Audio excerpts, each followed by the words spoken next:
So we've shoveled out this little area. We're gonna build a fire to cook some rainbow trout with pine needles. So we're gonna start with the 2 at a times, you know. Nice kindling. So we're gonna build a really hot fire and burn it down so it's just coals so that there's a lot of heat for the cast iron pan to heat up.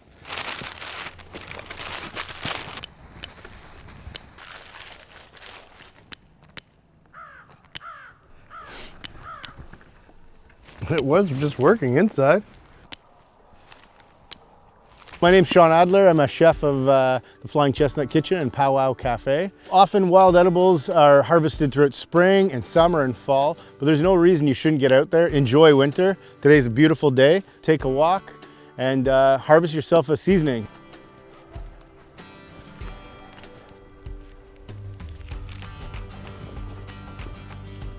So it helps that it's nice and windy here today.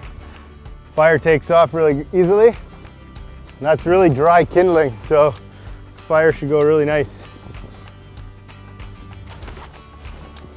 We're gonna head out and go look for some flavoring. We're gonna look for some pine today. So this is the pine we're gonna flavor our rainbow trout with. So I got a little tobacco just to say thanks to the creator. When you're harvesting pine, you don't want to like obliterate any one section at all. We're only going to pick as much as we need. You can tell it's a very healthy, large tree. You don't actually eat them, but what we're doing is we're going to steep the flavor out of them, almost like making a tea in the bottom of the pan, so that will perfume the fish. Delicious flavor though, that sort of a gin flavor, a flavor reminiscent of juniper berries. And that's enough. This is a nice pine.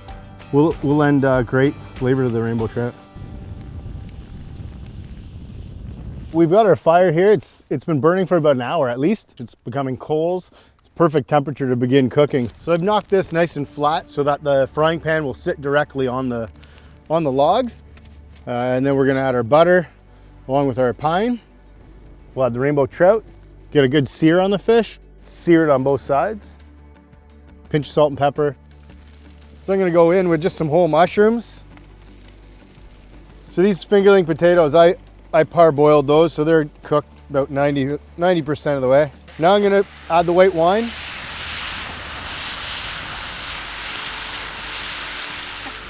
That's just the alcohol burning off. We're using a nice Ontario Chardonnay today.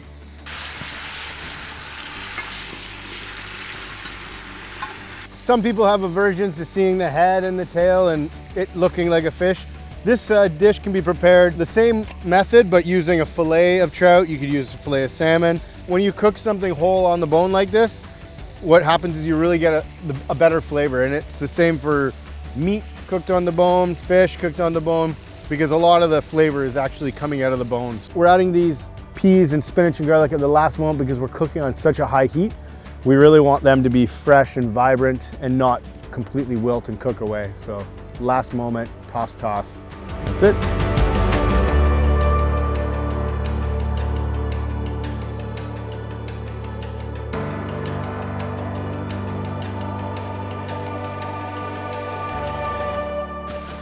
Some for the fish, some for the chef.